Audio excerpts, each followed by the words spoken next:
La tierra todavía está húmeda cuando Dios rompe el silencio. Noé respira un aire que ya no huele a tormenta.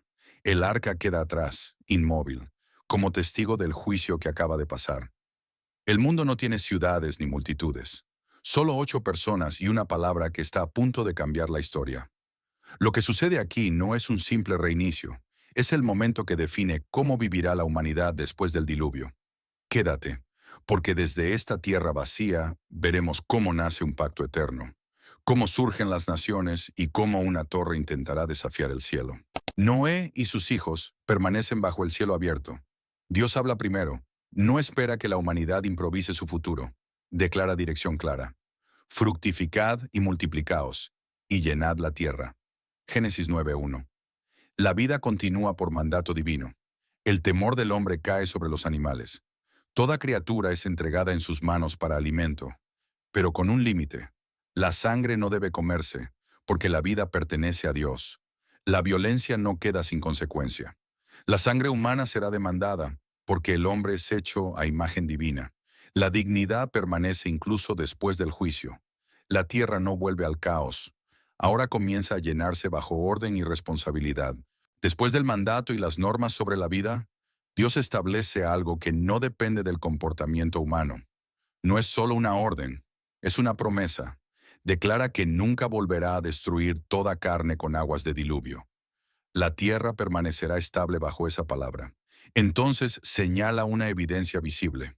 Mi arco he puesto en las nubes, el cual será por señal del pacto entre mí y la tierra. Génesis 9:13. Cada vez que las nubes regresen, el arco recordará que el juicio no tendrá la última palabra. Bajo ese cielo asegurado, la vida avanza. Noé planta una viña, el fruto madura, el vino se produce. Noé bebe y se embriaga dentro de su tienda. Cam ve la desnudez de su padre y lo cuenta.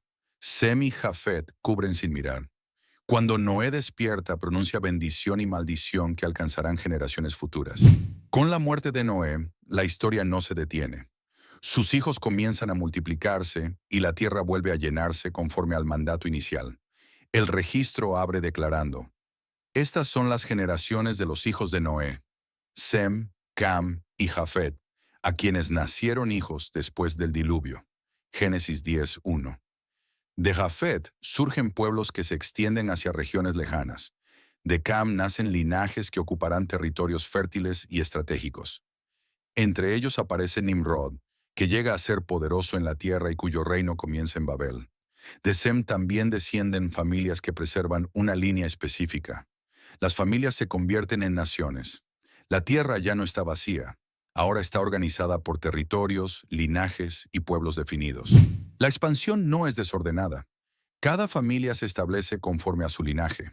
Los nombres se multiplican. Las tierras comienzan a distinguirse. Las generaciones crecen con rapidez y ocupan regiones específicas. Entre los descendientes de Cam, Nimrod consolida ciudades en la tierra de Sinar. Babel aparece como centro inicial de su reino. Las estructuras humanas vuelven a levantarse después del diluvio. La organización política resurge. Las culturas comienzan a definirse. De Sem continúan naciendo hijos que preservan una línea que más adelante tomará protagonismo. El capítulo concluye afirmando: estas son las familias de los hijos de Noé por sus descendencias, en sus naciones, y de estos se esparcieron las naciones en la tierra después del diluvio. Génesis 10:32. La orden dada en Génesis 9 comienza a cumplirse visiblemente. La tierra se llena. Las familias ya no son solo nombres en una lista. Se convierten en pueblos con identidad propia. Cada grupo ocupa su territorio. Las costas, las llanuras y las regiones fértiles reciben nuevos habitantes. La tierra comienza a dividirse conforme a linajes. Los descendientes de Jafet se expanden hacia zonas alejadas. Los hijos de Cam consolidan ciudades y estructuras. Los linajes de Sem continúan avanzando generación tras generación. La humanidad no vuelve a concentrarse en un solo punto. La expansión ocurre conforme al mandato inicial. El mundo ahora tiene fronteras invisibles marcadas por familias, costumbres y territorios. Las naciones se afirman. Las rutas se establecen. La vida se organiza bajo diversidad. El escenario queda preparado para el siguiente movimiento. La humanidad está llena, pero todavía comparte una sola lengua. La Tierra entera comparte una sola lengua. No hay barreras de comunicación. Las palabras fluyen con precisión. La unidad no es solo familiar, es cultural, es estratégica. Se desplazan hacia el oriente y encuentran una llanura amplia en Sinar. Deciden permanecer allí. La concentración se vuelve decisión colectiva. Fabrican ladrillos y los cuecen con fuego. Usan asfalto como mezcla. La técnica reemplaza a la piedra natural. La ciudad comienza a levantarse. Entonces pronuncian su propósito sin ambigüedad. Vamos, edifiquémonos una ciudad y una torre, cuya cúspide llegue al cielo, y hagámonos un nombre. Génesis 11:4. No desean ser esparcidos, buscan permanencia en la obra de sus manos. La torre se eleva, ladrillo sobre ladrillo. La coordinación es perfecta. El Señor desciende para ver la ciudad y la torre.